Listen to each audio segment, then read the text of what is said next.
अब तक आपने देखा लंका का युद्ध समाप्त हो चुका था। रावण का अंत हो चुका था। अयोध्या फिर से रोशनी में डूब चुकी थी।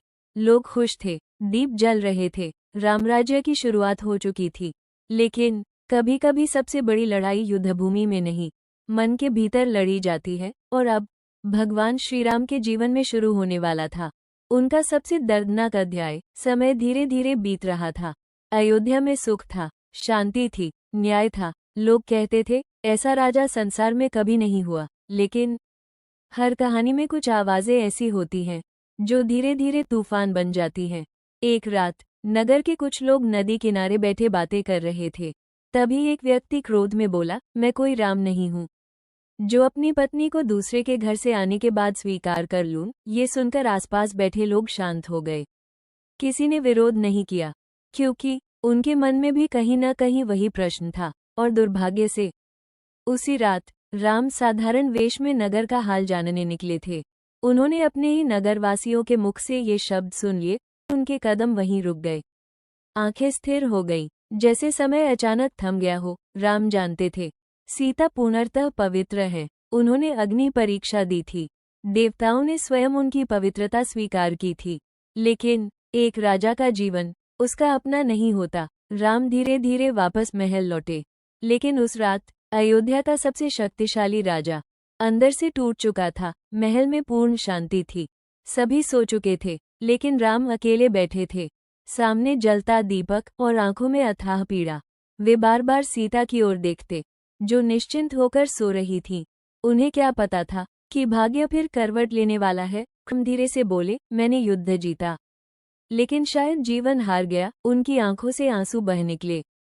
पहली बार मर्यादा पुरुषोत्तम राम स्वयं को असहाय महसूस कर रहे थे। तभी लक्ष्मण वहां आए। उन्होंने राम को इस अवस्था में कभी नहीं देखा था।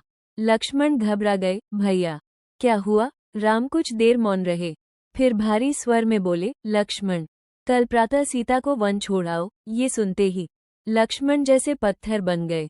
उन्हें लगा शायद उन्होंने गलत सुना। भैया आप ये क्या कह रहे हैं? राम ने आंखें बंद कर ली। राजा राम आज पति राम पर भारी पड़ गया। अगली सुबह सीता माता प्रसन्न थी। उन्हें लगा राम ने ऋषियों के आश्रम दर्शन हेतु भेजा है। वे रास्ते भर राम की बातें करती रहीं। लेकिन लक्ष्मण पूरे मार्ग मौन थे। उनकी आंखें बार बार भर रही थीं, हाथ कांप रहे थे। वे बार बार पीछे मुड़ते, मानो वापस लौट जाना चाहते हो। जंगल और घना होता गया। पक्षियों की आवाजें भी अब उदास लग रही थीं। अचानक लक्ष्मण रुक गए। उनकी आंखों से आंसू बह निकले। वे सीता माता के चरणों में गिर पड़े। माता मुझे क्षमा कर दीजिए। सीता घबरा गई। लक्ष्मण क्या हुआ? लक्ष्मण रोते हुए बोले, महाराज राम ने आपको वन में छोड़ने का आदेश दिया है। कुछ क्षणों तक पूरा जंगल शांत हो गया, हवा तक रुक गई। सीता माता स्तब्ध रह गईं। उनकी आंखें खाली हो गईं। लेकिन फिर भी उन्होंने राम के लिए एक कठोर शब्द नहीं कहा। धीरे धीरे सीता माता की आंखों से आंसू बहने लगे। उन्होंने आकाश की ओर देखा, जैसे अपने भाग्य से प्रश्न कर रही हो, क्या यही मेरी परीक्षा है? वे समझ चुकी थी राम ने यह निर्णय प्रेम से नहीं, कर्तव्य से लिया है, और यही बात उन्हें और तोड़ रही थी। लक्ष्मण लगातार रो रहे थे। वे वापस लौटना नहीं चाहते थे, लेकिन राम की आज्ञा उनके लिए जीवन से भी बढ़कर थी।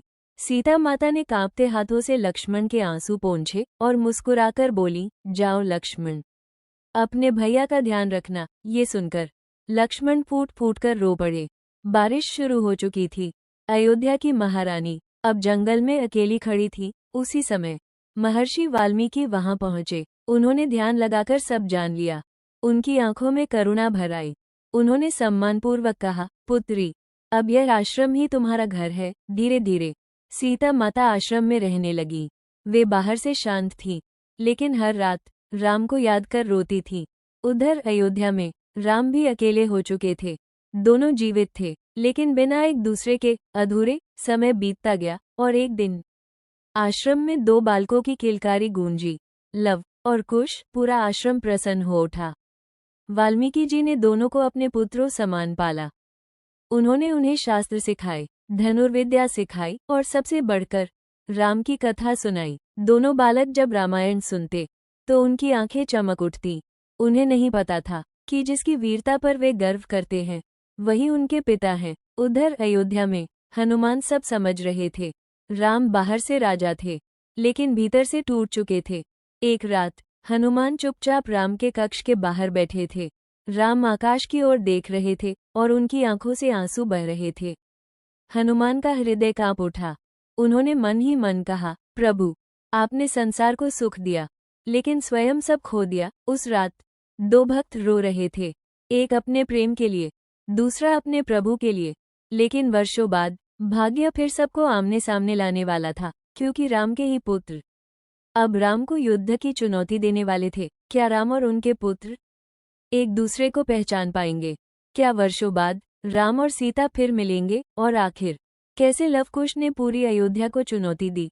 ये कहानी अभी बाकी है। अगर आप भी अगला भाग देखना चाहते हैं तो चैनल को सब्सक्राइब जरूर करें, वीडियो को लाइक करें और कमेंट में लिखें जय श्री राम।